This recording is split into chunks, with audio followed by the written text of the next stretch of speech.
Hello students, ఈ week MCQs చూద్దాము.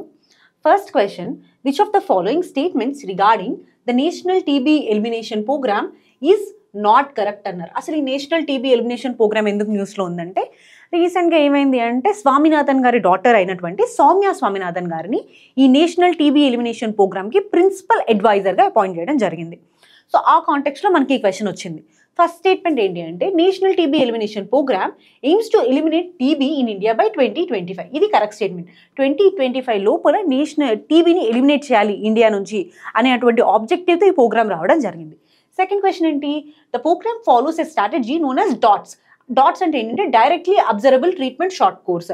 అంటే జనరల్గా ఆ పర్సన్ ఆ ట్యాబ్లెట్ వేసుకుంటున్నారా లేదా అండ్ ట్యాబ్లెట్స్ వేసుకోవడానికి కావాల్సినటువంటి పాలసీ మెజర్స్ ఇవన్నీ డాట్స్ కింద వస్తాయి అన్నమాట. సో సెకండ్ స్టేట్మెంట్ కూడా కరెక్ట్. థర్డ్ ఏంటి, national TB elimination programme includes the provisions for free diagnosis and treatment for all TB patients in India. ఇది కూడా కరెక్టే. ట్రీట్మెంట్ అండ్ డయాగ్నోసిస్ రెండు ఫ్రీగా చేసేటట్టుగా ఈ ప్రోగ్రామ్లో ఉందన్నమాట. అండ్ ఇంకా మనం చూసుకోవాలనుకుంటే టీబీకి ఒక బ్యాక్టీరియం డిసీజ్. సో దీనికి కారణమైనటువంటి బ్యాక్టీరియా ఏంటి అంటే మైకోబాక్టీరియం ట్యూబర్క్యులోసిస్. అండ్ ఇది ఒక కంటేజియస్ డిసీజ్ అండ్ ఎయిర్ ద్వారా ఇది స్ప్రెడ్ అవుతూ ఉంటుందన్నమాట. అంటే ఒకవేళ ఒక టీబీ పర్సన్ దగ్గర కనుక మనం ఉన్నాం అనుకోండి, వాళ్ళ ఎయిర్ ద్వారా వాళ్ళ నోట్లో నుంచి డ్రాప్లెట్స్ వల్ల కానీ ఇది స్ప్రెడ్ అయ్యే అవకాశం ఉంటుంది. అండ్ ఇంకా ఎక్కడైనా సరే వెరీ మచ్ క్రౌడెడ్ స్పేసెస్ ఉంటాయి కదా, అలాంటి ప్లేసెస్లో కూడా ఈ టీబీ అనేది స్ప్రెడ్ అవుతుంది. అండ్ టీబీ బ్రాడ్గా క్లాసిఫై చేసుకుంటే రెండు రకాలు అనమాట. ఒకటి ఏంటిది, పల్మనరీ ట్యూబర్క్యులోసిస్ అంటారు. అంటే ఈ బ్యాక్టీరియం ఏదైతే ఉందో అది లంగ్స్ని ఇన్ఫెక్ట్ చేస్తే అది పల్మనరీ ట్యూబర్క్యులోసిస్. రెండోది ఏంటిది, ఎక్స్ట్రా పల్మనరీ ట్యూబర్క్యులోసిస్ అంటారు. అంటే ఈ బ్యాక్టీరియం లంగ్స్ని కాకుండా వేరే ఆర్గాన్స్ని సచ్ యాజ్ స్కెలిటల్ సిస్టమ్ కానీ బ్రెయిన్లో ఉన్నటువంటి మెనింజెస్ని కానీ దేన్నైనా సరే వేరే అదర్ దాన్ లంగ్స్ని కనుక ఇంపాక్ట్ చేసినట్టయితే దీన్ని ఎక్స్ట్రా పల్మనరీ ట్యూబర్క్యులోసిస్ అంటాం మనం. సో ఇది చూసుకున్నాం కదా. లాస్ట్ స్టేట్మెంట్ చూద్దాం. India has one of the lowest burden of TB cases in the world. నిజానికి ఇండియా లోయెస్ట్ బర్డన్ కదా, వరల్డ్లో చూసుకున్నట్టయితే 24% ఆఫ్ గ్లోబల్ బర్డన్ ఉంది. అంటే which is highest burden of TB cases ఇండియాలో చూసుకున్నట్టయితే. క్వశ్చన్ ఏం అడిగారు, which of the following statement is not correct అని అడిగారు కదా. ఏది not correct, answer will be D. Okay, next question. Recently, Prime Minister Modi was awarded the Order of the Saint Andrew the Apostle Award. The award is the highest civilian honor of which country? A country యొక్క highest civilian honour అని అడుగుతున్నారు అనమాట. ఈ order of the Saint Andrew apostle award ఏదైతే ఉందో ఇది Russia యొక్క highest order. అయితే ఈ సెయింట్ ఆండ్రూ ఆయన రష్యా అండ్ స్కాట్లాండ్కి ప్యాట్రన్ సెయింట్గా పిలువబడతారనమాట. సో అందుకని వాళ్ళు ఈ అవార్డ్కి ఆయన పేరు పెట్టుకోవడం జరిగింది. అండ్ దాంతో పాటుగా ఈ అవార్డు మోడీ గారికి 2019లోనే అనౌన్స్ చేశారు. అంటే ఇండియాకి 2019లోనే అనౌన్స్ చేశారనమాట. కానీ ఇది ఎందుకు ఇస్తారు అంటే ఈ అవార్డ్ని, ఒకటి ఏంటి అంటే స్ట్రాటజిక్ పార్ట్నర్షిప్, మనకి రష్యాకి మధ్య ఉన్నటువంటి స్ట్రాటజిక్ పార్ట్నర్షిప్కి అండ్ దాంతోపాటుగా ఇండియాకి రష్యాకి మధ్య ఉన్నటువంటి ఫ్రెండ్లీ రిలేషన్స్కి గాను ఈ అవార్డు ఇవ్వడం జరుగుతుంది అనమాట. సో ఆన్సర్ ఏంటి, రష్యా. అండ్ దీంతో పాటు ఇంకా తెలుసుకోవాల్సింది ఏంటంటే కొంతమంది ఫారెన్ లీడర్స్కి ఇదివరకే ఈ అవార్డు ఇవ్వడం జరిగిందనమాట. అదేవరు, చైనీస్ ప్రెసిడెంట్ అయినటువంటి జీ జింగ్పింగ్ గారు, అట్లానే కజకిస్తాన్ ఫార్మర్ ప్రెసిడెంట్ అయినటువంటి నూర్ సుల్తాన్ నజర్బాయేవ్ గారికి, వీళ్ళకి ప్రీవియస్గా ఈ అవార్డుని ఇవ్వడం జరిగింది. నెక్స్ట్ క్వశ్చన్ చూద్దాం. The Siang river which is the major river in India originates in. అసలు సియాంగ్ రివర్ గురించి అసలు ఎందుకు ఇది న్యూస్లో ఉందో చూసుకుంటే ఈ కాంటెక్స్ట్లో మనం సియాంగ్ రివర్ మీద ఒక డ్యామ్ కన్స్ట్రక్ట్ చేయాలి అని చెప్పి ప్లాన్ చేస్తున్నారనమాట. అసలు జనరల్గా మన ఇండియాలో ఇక్కడ అరుణాచల్ ప్రదేశ్లో ఈ సియాంగ్ రివర్ టిబెట్లో ఆరిజినేట్ అవుతుంది. సో అక్కడ నుంచి అరుణాచల్ ప్రదేశ్కి వస్తుంది అనమాట. ఇక్కడ 11,000 మెగావాట్ పవర్ ఉన్నటువంటి హైడ్రో పవర్ ప్లాంట్ అండ్ డ్యామ్ని కన్స్ట్రక్ట్ చేయాలి అని చెప్పి ప్లాన్ చేశారు. అయితే బేసిక్గా ఏమైంది అంటే రీసెంట్గా యూనియన్ పవర్ మినిస్టర్ ఎవరైతే ఉన్నారో ఆయన అరుణాచల్ ప్రదేశ్ విజిట్ చేయబోతున్నారు అనమాట. ఈ విజిట్ చేసే టైంలో ఈ డ్యామ్ కట్టొద్దు అని కొంతమంది యాక్టివిస్ట్స్ ఉన్నారు, వీళ్ళని అరెస్ట్ చేయడం జరిగింది. సో ఈ కాంటెక్స్ట్లో ఈ న్యూస్ రావడం జరిగింది. సో ఇప్పుడు వీళ్ళు ఇక్కడ ఈ డ్యామ్ ఎందుకు కడుతున్నారు అంటే ఇదే రివర్ మీద చైనా ఇక్కడ దాదాపు 60,000 మెగావాట్ పొటెన్షియల్ ఉన్నటువంటి హైడ్రో పవర్ ప్రాజెక్ట్ని కట్టబోతుంది అనమాట. సో ఇన్ కేస్ చైనా కనుక ఇది కడితే దీని యొక్క ఇంపాక్ట్ అంటే వాటర్ యొక్క పర్సంటేజ్ అంటే ఎంతైతే ఇండియాకి వస్తుందో వీటి మీద ఇంపాక్ట్ చూపిస్తుంది. సో దీనికి కౌంటర్ మెజర్గా ఇండియన్ గవర్నమెంట్ ఇది కట్టడానికి ప్లాన్ చేస్తుంది.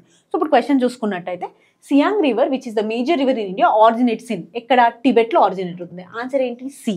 Okay, next question. The Nagorno-Karabakh region frequently seen in the news is in conflict zone between. అసలు ఈ రీజన్ ఏ రెండు దేశాల మధ్య కాన్ఫ్లిక్ట్ జోన్? ఇదేంటిది? అర్మేనియా అండ్ అజర్బైజాన్, ఈ రెండు దేశాల మధ్య ఉన్నటువంటి కాన్ఫ్లిక్ట్ జోన్ ఇది. ఆన్సర్ ఏంటి ఇక్కడ? D, Armenia and Azerbaijan. Okay, next question. The term Hannibal doctrine recently seen in the news in the context of. ఇక్కడ చూసుకోవాల్సింది ఏంటంటే హానిబల్ డాక్ట్రిన్ విషయంలో 1986లో ఏం జరిగిందంటే ఇజ్రాయిల్ అండ్ లెబనీస్ మధ్య ఒక వార్ జరిగిందనమాట. ఆ టైంలో అంటే లెబనన్ని క్యాప్చర్ చేసుకుంటుంది ఆ టైంలో ఇజ్రాయిల్. ఆ టైంలో ఏమైందంటే ఇజ్రాయిల్లో ఉన్నటువంటి 3 సోల్జర్స్ క్యాప్చర్ చేయబడతారు లెబనన్ వాళ్ళతో. సో తర్వాత 1996లో ఈ ముగ్గురికి ఎక్స్చేంజ్గా దాదాపు 123 వార్ హీరోస్ యొక్క బాడీస్ ఇవ్వాల్సి వస్తుంది లెబనన్కి. అంటే 3 సోల్జర్స్కి దాదాపు 123 వార్ హీరోస్ యొక్క బాడీస్ని ఇవ్వాల్సి వచ్చింది. కాబట్టి అప్పటి నుంచి ఈ హానిబల్ డాక్ట్రిన్ అనేది తీసుకురావడం జరిగిందనమాట. సో ఈ హానిబల్ డాక్ట్రిన్ ఏంటి అంటే use maximum force so that you don't get captured. అంటే మ్యాక్సిమం ఫోర్స్ యూజ్ చేసి మన సోల్జర్స్ ఎవరైతే ఉన్నారో వాళ్ళని క్యాప్చర్ చేయొద్దు అని చెప్పేసి. దీని వెనకాల and ethical and social controversies చాలానే ఉన్నాయి. సో అది పక్కన పెట్టి అసలు ఈ డాక్ట్రిన్ దేనికి సంబంధించింది అనేది క్వశ్చన్. ఫస్ట్ స్టేట్మెంట్ ఏంటి? Military strategy and operations particular in the context of Israel. ఇది correct answer. Answer will be A. Okay, next question.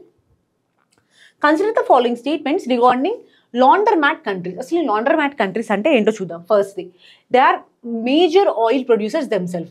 First statement wrong. అసలు ఈ లాండర్మాట్ కంట్రీస్ ఏం చేస్తాయి అంటే జనరల్గా వెస్ట్రన్ కంట్రీస్ రష్యా మీద శాంక్షన్స్ ఉన్నాయి కదా, రష్యా మీద శాంక్షన్స్ వేసాయి. సో ఈ కంట్రీస్ ఏం చేస్తాయంటే సో దట్ రష్యా నుంచి ఆయిల్ తక్కువ ప్రైస్కి అమ్ముడుపోతుంది. సో ఈ రష్యా నుంచి ఆయిల్ కొనుక్కుంటాయి ఈ కంట్రీస్. ఇవి వాళ్ళ కంట్రీలో రిఫైన్ చేసుకుంటాయి. రిఫైన్ చేసుకుని మళ్ళీ ఈ వెస్ట్రన్ కంట్రీస్కి ఈ ఆయిల్ని అమ్ముతాయి అనమాట. సో ఇలా చేసే కంట్రీస్నే లాండర్మాట్ కంట్రీస్ అంటారు. వీళ్ళు స్వతహాగా ఆయిల్ ప్రొడ్యూసర్స్ అయితే కాదు. సో ఫస్ట్ స్టేట్మెంట్ తప్పు. సెకండ్ ఏంటి? They have been accused of facilitating import of Russian oil into sanctioned economies. ఇప్పుడు ఇదే కదా చెప్పుకున్నాం, శాంక్షన్డ్ ఎకానమీస్ ఏవైతే ఉన్నాయో అక్కడ నుంచి ఆయిల్ తీసుకొని వీళ్ళు ఇస్తున్నారు అని చెప్పేసి. సో సెకండ్ స్టేట్మెంట్ అనేది కరెక్ట్. థర్డ్ ఏంటి? They are located only in North America. Actually దీనికి జాగ్రఫికల్ లొకేషన్తో సంబంధం ఏం లేదు. Laundromat countries and for example India, China, Singapore, ఇవన్నీ లాండర్మాట్ కంట్రీస్గా చెప్తారనమాట. సో థర్డ్ స్టేట్మెంట్ కూడా తప్పు. ఇన్ని statements correct, only one statement is correct. Answer will be A. Okay, next question. The subject labor is included in which list of the 7th schedule of the constitution? 7th schedule of the constitution లో 3 list ఉంటాయి. ఒకటేంటి state list, concurrent list and union list. So ఈ labour అనే subject ఏ లిస్ట్లో ఉంది అనేది question. రీసెంట్గా ఏమైంది అంటే లేబర్ రిఫార్మ్స్ మీద మళ్ళీ న్యూస్ వచ్చింది. సో అందుకని ఈ క్వశ్చన్ ఆ కాంటెక్స్ట్లో ఉంది. సో లేబర్ చూసుకున్నట్టయితే కాంకరెంట్ లిస్ట్లో ఉంటుంది అనమాట. Answer C. So that concurrent లిస్ట్లో ఉండడం వల్ల ఏం జరుగుతుంది? కాంకరెంట్ లిస్ట్లో ఉండడం వల్ల బోత్ యూనియన్ గవర్నమెంట్ దాంతోపాటు స్టేట్ గవర్నమెంట్ ఇద్దరికి లెజిస్లేట్ చేసే అవకాశం ఉంటుంది. Okay, next question. Consider the following statement regarding article 275 of the Indian constitution. Indian కాన్స్టిట్యూషన్లో ఉన్న ఆర్టికల్ 275 ఏంటి అంటే సెంట్రల్ గవర్నమెంట్ గ్రాంట్స్ ఇస్తుందన్నమాట. ఆ విషయాన్ని గురించి ప్రస్తావించిన ఆర్టికలే 275. ఫస్ట్ స్టేట్మెంట్ ఏంటి? It provides the grants in aid from the union to the certain స్టేట్స్కి గ్రాంట్ ఇచ్చే అవకాశం ఉంటుంది. సెకండ్ స్టేట్మెంట్ ఏంటి? The grants are given to the states that have highest percentage of tribal population. యాక్చువల్గా class 2లో ఏం రాసి ఉంటుందంటే షెడ్యూల్డ్ ట్రైబ్స్ పాపులేషన్కి and at the same time scheduled areas యొక్క డెవలప్మెంట్ కోసం ఈ గ్రాంట్స్ ఇవ్వచ్చు అని రాసి ఉంటుంది. సో దట్ సెకండ్ స్టేట్మెంట్ కూడా కరెక్ట్ అవుతుంది. థర్డ్ స్టేట్మెంట్ ఏంటి? These grants are unconditional in nature and can be used by the states for any purpose. Actually ఇవి అన్కండిషనల్ కాదు, షెడ్యూల్డ్ ట్రైబ్ కానీ షెడ్యూల్డ్ ఏరియా యొక్క డెవలప్మెంట్కి మాత్రమే వీటిని వాడాల్సి ఉంటుంది. సో థర్డ్ స్టేట్మెంట్ అనేది తప్పు. ఎన్ని statements correct? Only 2. Answer will be D, only 2. Okay, next question. The objective of government e marketplace, GEM. మీరు కామెంట్ సెక్షన్లో దీని ఆన్సర్ చెప్పండి ఒక్కసారి చూసి. Okay, next question. The term robot tax seen in the news refers to. అసలు ఈ robot tax అంటే ఏంటి? జనరల్గా కంపెనీస్ ఉంటాయి కదా, కంపెనీస్ రీసెంట్గా చూసుకున్నట్టయితే ఎక్కువ ఆటోమేషన్ చేస్తున్నాయి. ఆటోమేషన్ అంటే ఏంటి? హ్యూమన్ వర్క్కి కాకుండా ఆటోమేటిక్గా రోబోట్స్ ద్వారా కానీ మెషిన్స్ ద్వారా కానీ పని చేయించుకోవడం. సో దీనివల్ల ఏమవుతుంది? ఎంప్లాయ్మెంట్ అనేది తగ్గుతుంది, ఎంప్లాయ్మెంట్ లాస్ అవుతుంది. సో ఎప్పుడైతే companies automation and robots use చేసుకొని వాటి పని చేయించుకుంటున్నాయో ఆ కంపెనీస్ మీద ఈ రోబోట్ ట్యాక్స్ అనేది వేస్తారనమాట.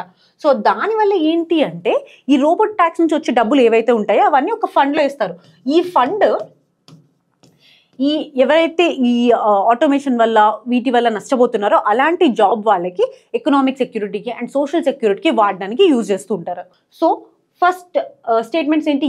ఏ tax on companies that use robots and automation to replace human workers. Human వర్కర్స్ని రీప్లేస్ చేసినందుకు గాను దీన్ని ట్యాక్స్గా వేయడం జరిగిందనమాట. So answer will be A. Okay, ఇది ఇవాళ MCQs క్లాస్. దీంతో పాటు ఒక స్టడీ మెటీరియల్ ఇవ్వడం జరుగుతుంది లా ఎక్సలెన్స్లో నుంచి. ఈ మంత్ కరెంట్ అఫైర్స్ అన్నిటినీ ఇందులో పొందుపరచడం జరిగిందనమాట. సో మీరు చూసినట్టయితే దీన్ని కింద మేము పిన్ డౌన్ చేస్తాము వీడియో డిస్క్రిప్షన్ కింద. సో ఈ మంత్ కరెంట్ అఫైర్స్ని MCQsగా చేసినటువంటి ఫైల్ ఇది. So please check this out and practice MCQs so that you'll be able to clear prelims with good score. Thank you.